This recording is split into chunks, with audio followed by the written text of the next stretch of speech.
നമസ്കാരം. 2025 ഏകദേശം അതിന്റെ അവസാന ലാപ്പിലേക്ക് കടന്നുകൊണ്ടിരിക്കുകയാണ് അല്ലെ.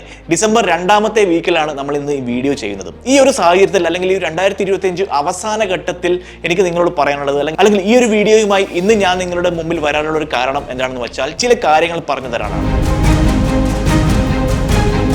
അതായത് 2026ലേക്ക് കടക്കുന്ന സമയത്ത് എങ്ങനെയാണ് നമ്മൾ കൃത്യമായിട്ട് നമ്മുടെ ഫിനാൻഷ്യൽ പ്ലാനിങ് നടത്തേണ്ടത്, അങ്ങനെയുള്ള ചില കാര്യങ്ങൾ, ചില ചെറിയ ടിപ്പുകൾ, ചില ചെറിയ ട്രിക്കുകൾ, ഇത്തരത്തിലുള്ള ചില കാര്യങ്ങൾ ഞാൻ നിങ്ങൾക്ക് ഇന്ന് ഈ വീഡിയോയിൽ പറഞ്ഞു തരാൻ പോവുകയാണ്.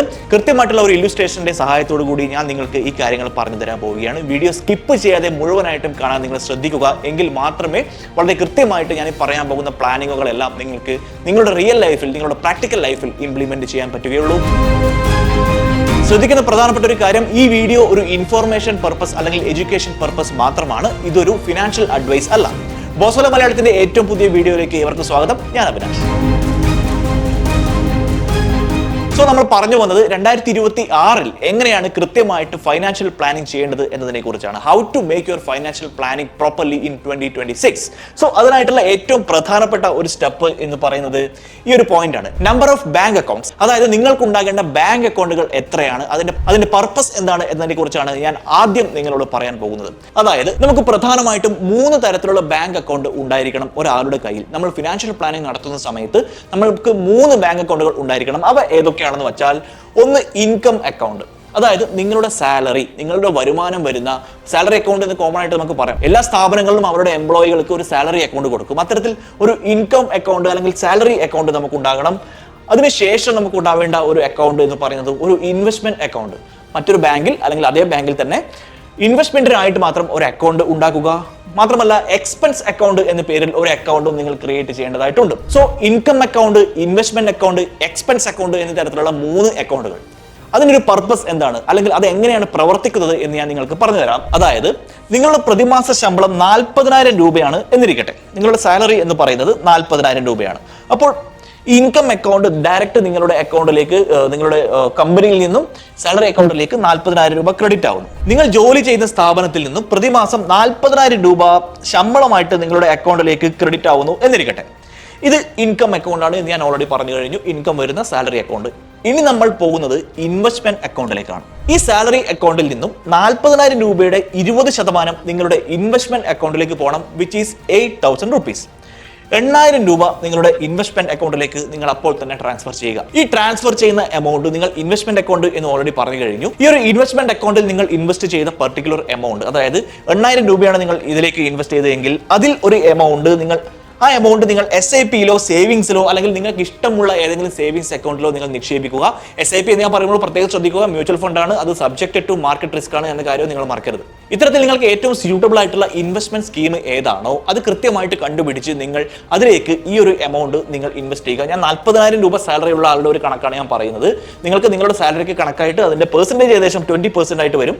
ആ കണക്കായിട്ടുള്ള എമൗണ്ട് എത്രയാണോ നിങ്ങൾക്ക് ഈ ഒരു ഇൻവെസ്റ്റ്മെന്റ് അക്കൗണ്ടിലേക്ക് നിങ്ങൾ നിക്ഷേപിക്കാം. അതിനുശേഷം നിങ്ങൾക്ക് സ്യൂട്ടബിൾ ആയിട്ടുള്ള സേവിംഗ് സ്കീം ഏതാണോ അതിൽ നിങ്ങൾക്ക് നിക്ഷേപിക്കാം. നിങ്ങൾക്ക് സംശയമുണ്ടെങ്കിൽ, അല്ലെങ്കിൽ എനിക്ക് സ്യൂട്ടബിൾ ആയിട്ടുള്ള സേവിംഗ് സ്കീം ഏതാണ് എന്നുള്ള സംശയമുണ്ടെങ്കിൽ, ബോസ്വാല മലയാളത്തിൽ ഓൾറെഡി നമ്മൾ ഒരുപാട് സേവിംഗ് സ്കീമിനെ കുറിച്ചുള്ള വീഡിയോകൾ ചെയ്തിട്ടുണ്ട്. അതായത് പോസ്റ്റ് ഓഫീസ് സേവിംഗ് സ്കീമുകൾ, മ്യൂച്വൽ ഫണ്ടുമായി ബന്ധപ്പെട്ട സേവിംഗ് സ്കീമുകൾ, അത്തരത്തിൽ ഇൻവെസ്റ്റ്മെന്റിനെ കുറിച്ചുള്ള ധാരാളം വീഡിയോകൾ ബോസ്വാല മലയാളം ചാനലിൽ ഓൾറെഡി ഉണ്ട്. നിങ്ങൾക്ക് സ്ക്രോൾ ചെയ്താൽ കാണാവുന്നതാണ്. അപ്പോൾ ഇൻവെസ്റ്റ്മെന്റ് അക്കൗണ്ടിന്റെ കാര്യം പറഞ്ഞു കഴിഞ്ഞു. അടുത്തത് എക്സ്പെൻസ് അക്കൗണ്ട് ആണ്. നീഡ്സ് ആൻഡ് വാണ്ട്സ് എന്ന് പറയുന്ന ഒരു കാറ്റഗറിയിലേക്ക് ഒരു എമൗണ്ട് നമ്മൾ മാറ്റി വെക്കേണ്ടതുണ്ട്, which is almost like 30,000 rupees. 30,000 രൂപയോളം നമ്മൾ എക്സ്പെൻസ് അക്കൗണ്ടിലേക്ക് നമ്മൾ ഇടുക. ഈ ഒരു എക്സ്പെൻസ് അക്കൗണ്ടിൽ നമ്മൾ ഇൻവെസ്റ്റ് ചെയ്യുന്ന എമൗണ്ടിൽ നിന്നാണ് നമ്മുടെ ബാക്കിയുള്ള ചെലവുകൾ, നമുക്ക് ദൈനംദിന ചെലവുകൾ ഉണ്ടാകും, അല്ലെങ്കിൽ വീട്ടിലേക്കുള്ള സാധനം വാങ്ങാൻ, അത്തരത്തിലുള്ള ഒരുപാട് കാര്യങ്ങളുണ്ടല്ലോ. അതിനെക്കുറിച്ച് ഞാൻ പ്രത്യേകം പറയേണ്ട കാര്യമില്ല. അത്തരത്തിലുള്ള എല്ലാ ചെലവുകൾക്കുമായിട്ടുള്ള ഒരു അക്കൗണ്ട് ആക്കിയിട്ട് എക്സ്പെൻസ് അക്കൗണ്ടിനെ നിങ്ങൾ മാറ്റിയെടുക്കുക. അതിലേക്ക് ബാക്കി 30,000 rupees അതിലേക്ക് ഇൻവെസ്റ്റ് ചെയ്യുക. അപ്പോൾ നിങ്ങൾക്ക് സംശയം ഉണ്ടാകും, ഇപ്പോൾ 8,000 രൂപ ഇൻവെസ്റ്റ്മെന്റ് അക്കൗണ്ടിലും 30,000 രൂപ എക്സ്പെൻസ് അക്കൗണ്ടിലും ഇട്ട് കഴിഞ്ഞാൽ ബാക്കി 2,000 രൂപയുണ്ടല്ലോ. ആ ബാക്കി 2,000 രൂപ നിങ്ങൾ ചെയ്യേണ്ടത് എന്താണെന്ന് വെച്ചാൽ എമർജൻസി ഫണ്ടിലേക്കായിട്ട് മാറ്റി വെക്കുക എന്നുള്ളതാണ്. Salary is 40,000 rupees. ഇവിടെ എക്സ്പെൻസ് എന്ന് പറയുന്നത് 30,000 രൂപ, ഇൻവെസ്റ്റ്മെന്റ് എമൗണ്ട് എന്ന് പറയുന്നത് 8,000 രൂപ. സോ ബാക്കി 2,000 രൂപ should go to emergency fund.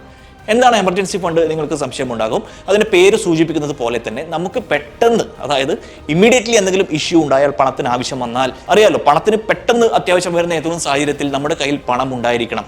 ആ ഒരു അത്തരത്തിലുള്ള ഒരു എമർജൻസി സിറ്റുവേഷന് വേണ്ടിയിട്ട് ഓൾറെഡി നിങ്ങൾ സേവ് ചെയ്ത് വെക്കേണ്ടത് വളരെ ഇമ്പോർട്ടൻ്റ് ആയിട്ടുള്ള കാര്യമാണ്.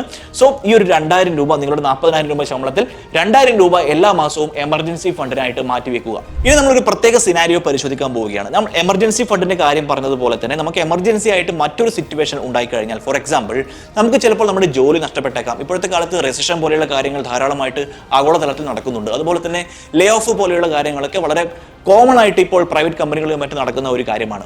സോ ഇത്തരത്തിൽ നമുക്ക് ജോലി നഷ്ടപ്പെട്ടാൽ, ഇൻകം വരാത്ത ഒരു സാഹചര്യം ഉണ്ടായിക്കഴിഞ്ഞാൽ നമ്മൾ ചെയ്യേണ്ട ചില കാര്യങ്ങളുണ്ട്.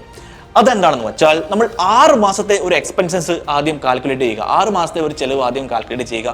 6 മാസത്തെ ഒരു എക്സ്പെൻസ് എന്ന് പറയുന്നത്, എക്സ്പെൻസ് അക്കൗണ്ടിൽ 30,000 രൂപ എന്ന് ഞാൻ പറഞ്ഞു കഴിഞ്ഞു. സോ 30,000 × 6 എന്ന് പറയുന്നത് 1,80,000 രൂപയാണ്. ഈ 1,80,000 രൂപയെ രണ്ടായിട്ട് ഭാഗിച്ചു കഴിഞ്ഞാൽ 90,000 + 90,000 എന്ന് പറയുന്ന ഒരു സ്പ്ലിറ്റ് നമുക്ക് ഇവിടെ കിട്ടും. ഇതിൽ 90,000 രൂപ നിങ്ങളുടെ കയ്യിൽ വെക്കുക. അത് എമർജൻസി ആയിട്ട് എന്തെങ്കിലും സിറ്റുവേഷനിൽ എടുക്കാൻ പറ്റുന്ന രീതിയിലുള്ള ഒരു സ്ഥലത്ത് നിങ്ങൾ അവിടെ സൂക്ഷിച്ചു വെക്കുക. ബാക്കി 90,000 എന്തിനാണെന്ന് വെച്ചാൽ, നിങ്ങളുടെ പണം വെറുതെ ഇരുന്നാൽ അത് വളരില്ല. പണം വളരണമെങ്കിൽ കൃത്യമായിട്ടുള്ള പ്രോപ്പർ ആയിട്ടുള്ള ഇൻവെസ്റ്റ്മെന്റ് സ്കീമുകളിൽ ഇൻവെസ്റ്റ് ചെയ്യേണ്ടതായിട്ടുണ്ട്. അവ ഏതൊക്കെയാണെന്ന് നിങ്ങൾ റിസർച്ച് ചെയ്ത് കണ്ടെത്തി കഴിഞ്ഞാൽ, നിങ്ങൾക്ക് അവിടെ ഇൻവെസ്റ്റ് ചെയ്ത് കഴിഞ്ഞാൽ നിങ്ങൾക്ക് അത് നിങ്ങളുടെ പണം അവിടേക്ക് വളരും. ഫോർ എക്സാമ്പിൾ, നിങ്ങൾ FDയിൽ ഒരു 3 വർഷത്തേക്ക് നിങ്ങൾ ഇൻവെസ്റ്റ് ചെയ്യുകയാണെങ്കിൽ, ഈ ഒരു 90,000 ഇൻവെസ്റ്റ് ചെയ്യുകയാണെങ്കിൽ FDയുടെ പലിശ നിരക്ക് അടിസ്ഥാനമാക്കിയുള്ള റിട്ടേൺ നിങ്ങൾക്ക് അവിടെ ലഭിക്കുന്നു. കൃത്യമായിട്ടുള്ള ഫിനാൻഷ്യൽ പ്ലാനിങ്ങിന് നിങ്ങൾ ചെയ്യേണ്ട മറ്റൊരു പ്രധാനപ്പെട്ട കാര്യം എന്ന് പറയുന്നത് മേക്ക് ഇൻവെസ്റ്റ്മെന്റ് ഗോൾസ്. അതായത് വളരെ പ്രോപ്പർ ആയിട്ടുള്ള ഇൻവെസ്റ്റ്മെന്റ് ഗോളുകൾ. എന്താണ് നിങ്ങളുടെ ഇൻവെസ്റ്റ്മെന്റ് ചെയ്യുന്നത് കൊണ്ടുള്ള പ്രധാനപ്പെട്ട ഉദ്ദേശം എന്താണ്? എന്തിനാണ് എനിക്ക് ഈ പണം, ഞാൻ എന്തിനാണ് ഈ പണം ഇൻവെസ്റ്റ് ചെയ്യുന്നത്? വൈ ഷുഡ് ഐ ഇൻവെസ്റ്റ് എന്ന് പറയുന്ന ചോദ്യത്തിന് ഒരു ഉത്തരം വേണം, അല്ലെ? അത്തരത്തിലുള്ള ഒരു ഉത്തരം നിങ്ങൾ ആദ്യം കണ്ടെത്തുക. അതിനുശേഷം ആ ഒരു ഉത്തരത്തിനെ കേന്ദ്രീകരിച്ച് അതൊരു ഗോളാക്കി സെറ്റ് ചെയ്തുകൊണ്ട് അതിലേക്ക് നിങ്ങൾ പോവുക. ഈ ഇൻവെസ്റ്റ്മെന്റ് ഗോളിനെ നമുക്ക് പ്രധാനമായിട്ടും 3 തരത്തിൽ തരംതിരിക്കാം. അതിൽ ഒന്ന് ഷോർട്ട് ടേം ഗോൾസ്, അതായത് ഹ്രസ്വകാലത്തേക്കുള്ള ലക്ഷ്യങ്ങൾ, ഹ്രസ്വകാലത്തേക്കുള്ള ഇൻവെസ്റ്റ്മെന്റ് ലക്ഷ്യങ്ങൾ. അടുത്തത് ലോങ് ടേം ഗോൾസ്, ദീർഘകാലത്തേക്കുള്ള ലക്ഷ്യങ്ങൾ. മിഡ് ടേം ഗോൾസ്, ഇതിന്റെ ഇടയ്ക്കുള്ള, അതായത് ഹ്രസ്വവുമല്ല അത്ര ദീർഘവുമല്ല, കുറച്ച് അത്ര ഇമ്മീഡിയറ്റ് ആയിട്ട് വേണ്ടാത്ത ചില ഗോളുകൾ ഉണ്ടല്ലോ, അത്തരത്തിലുള്ള ഗോളുകൾ നിങ്ങൾ കൃത്യമായിട്ട് സെറ്റ് ചെയ്ത് വെക്കുക.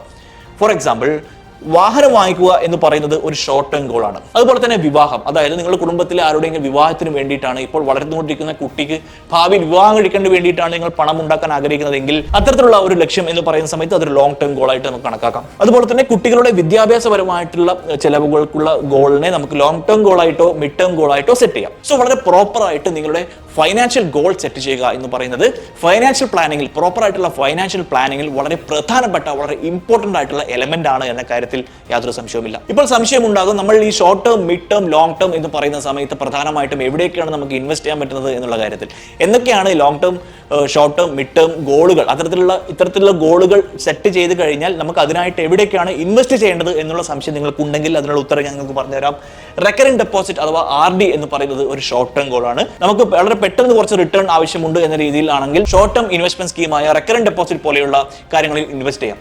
പക്ഷേ മിഡ് ടേം ഗോളാണ്, നിങ്ങൾ കുറച്ചു കാലം കഴിഞ്ഞിട്ടാണ് പണം വേണ്ടത് എന്നുള്ള രീതിയിലാണ് ഇൻവെസ്റ്റ് ചെയ്യാൻ ഉദ്ദേശിക്കുന്നതെങ്കിൽ liquid mutual fund will be suitable for you എന്ന് ഞാൻ പറയും. ഇനി അതല്ല ലോങ് ടേം ഗോൾ, അതായത് ഒരു വലിയ കോർപ്പസ് ഒരുപാട് നാളുകൾക്ക് ശേഷം നിങ്ങൾക്ക് ഉണ്ടാക്കിയെടുക്കണം എന്നുള്ള ഒരു ലക്ഷ്യമാണ് നിങ്ങൾക്കുള്ളതെങ്കിൽ SIP അല്ലെങ്കിൽ ഹൈബ്രിഡ് മ്യൂച്വൽ ഫണ്ട് പോലെയുള്ള ഇൻവെസ്റ്റ്മെന്റ് സ്കീമുകൾ നിങ്ങൾക്ക് ഓപ്റ്റ് ചെയ്യാം. ശ്രദ്ധിക്കുക, ഇത് ഓരോരാളുടെയും റിസ്ക് കപ്പാസിറ്റിക്ക് അനുസരിച്ച് മാത്രമേ നിങ്ങൾ സെലക്ട് ചെയ്യാൻ പാടുള്ളൂ. അതായത് മ്യൂച്വൽ ഫണ്ടിൽ നിങ്ങൾ ഇൻവെസ്റ്റ് ചെയ്യണം എന്ന് ഞാൻ റെക്കമെൻഡ് ചെയ്യുകയല്ല. നിങ്ങൾക്ക് എത്രത്തോളം റിസ്ക് എടുക്കാൻ താല്പര്യമുണ്ട് അതിന് കണക്കായി നിങ്ങളുടെ റിസ്ക് അപ്പറ്റൈറ്റിന് കണക്കായിട്ട് മാത്രമേ നിങ്ങൾ മ്യൂച്വൽ ഫണ്ടിൽ ഇൻവെസ്റ്റ് ചെയ്യാൻ പാടുള്ളൂ. Because mutual fund is subjected to market risk. ഇനി അതെല്ലാം റിസ്ക് ഒന്നുമില്ലാതെ, മ്യൂച്വൽ ഫണ്ട് പോലെ വലിയ റിട്ടേൺ ഒന്നും പ്രതീക്ഷിക്കാതെ ഒരു നോർമൽ റിട്ടേണിൽ റിസ്ക് ഫ്രീ ആയിട്ട് ഗ്യാരണ്ടീഡ് ആയിട്ടുള്ള ഇൻകം ആണ് ഉദ്ദേശിക്കുന്നതെങ്കിൽ ഗവൺമെന്റ് സ്കീംസ് പോലെയുള്ള കാര്യങ്ങൾ നിങ്ങൾക്ക് ലോങ് ടേം ഗോൾ ആയിട്ട് സെറ്റ് ചെയ്തുകൊണ്ട് അതിൽ ഇൻവെസ്റ്റ് ചെയ്യാം. ധാരാളം ഗവൺമെന്റ് ഇൻവെസ്റ്റ്മെന്റ് സ്കീംസ് ഇന്ന് അവൈലബിൾ ആണ്. ഞാൻ നേരത്തെ പറഞ്ഞതുപോലെ പോസ്റ്റ് ഓഫീസിന്റെ ഒക്കെ ധാരാളം സ്കീമുകളെ പറ്റിയുള്ള വീഡിയോ ഓൾറെഡി നമ്മുടെ ചാനലിലുണ്ട്. നിങ്ങൾക്ക് അത് റെഫർ ചെയ്യാവുന്നതാണ്. മറ്റൊരു പ്രധാനപ്പെട്ട കാര്യം എനിക്ക് നിങ്ങളോട് പറയാനുള്ളത്, നിങ്ങളുടെ ഫൈനാൻഷ്യൽ ഗോൾ നിങ്ങൾ സെറ്റ് ചെയ്യുന്ന സമയത്ത് നെവർ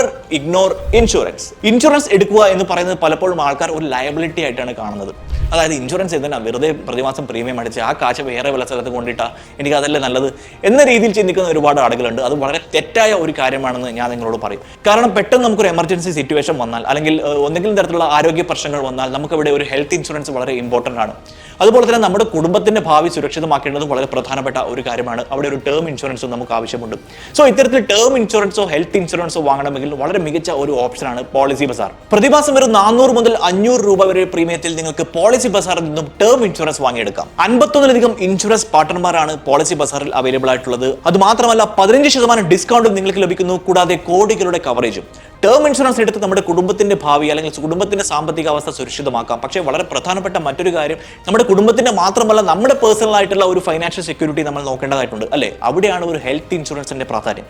പോളിസി ബസാറിൽ നിന്ന് നിങ്ങൾക്ക് ഹെൽത്ത് ഇൻഷുറൻസും ലഭ്യമാണ്. 400 മുതൽ 500 രൂപ വരെ പ്രതിമാസ പ്രീമിയത്തിൽ കോടികളുടെ കവറേജ് ലഭിക്കുന്ന ഹെൽത്ത് ഇൻഷുറൻസ് സ്കീമുകൾ വരെ പോളിസി ബസാറിൽ അവൈലബിൾ ആണ്. മാത്രമല്ല 25% ഡിസ്കൗണ്ടും ഉണ്ട്. കൂടാതെ 30 മിനിറ്റിനുള്ളിൽ ക്ലെയിം സപ്പോർട്ടും ഉറപ്പു നൽകുന്നു. കൂടാതെ 51ലധികം ഇൻഷുറൻസ് പാർട്ട്നേഴ്സും പോളിസി ബസാറിൽ ഹെൽത്ത് ഇൻഷുറൻസിനകത്തുമുണ്ട്.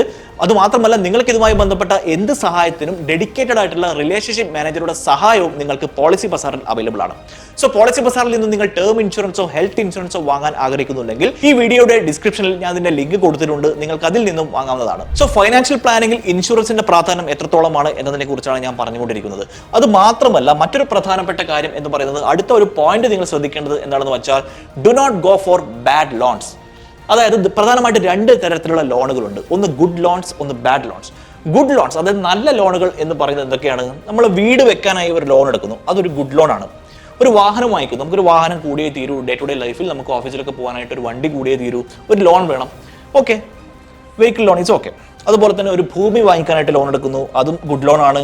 വിദ്യാഭ്യാസപരമായിട്ട് നമ്മൾ ലോൺ വാങ്ങിക്കുന്നതെങ്കിൽ അതും എഡ്യൂക്കേഷൻ ലോൺ എടുക്കുന്നത് ഗുഡ് ലോൺ ആണ്.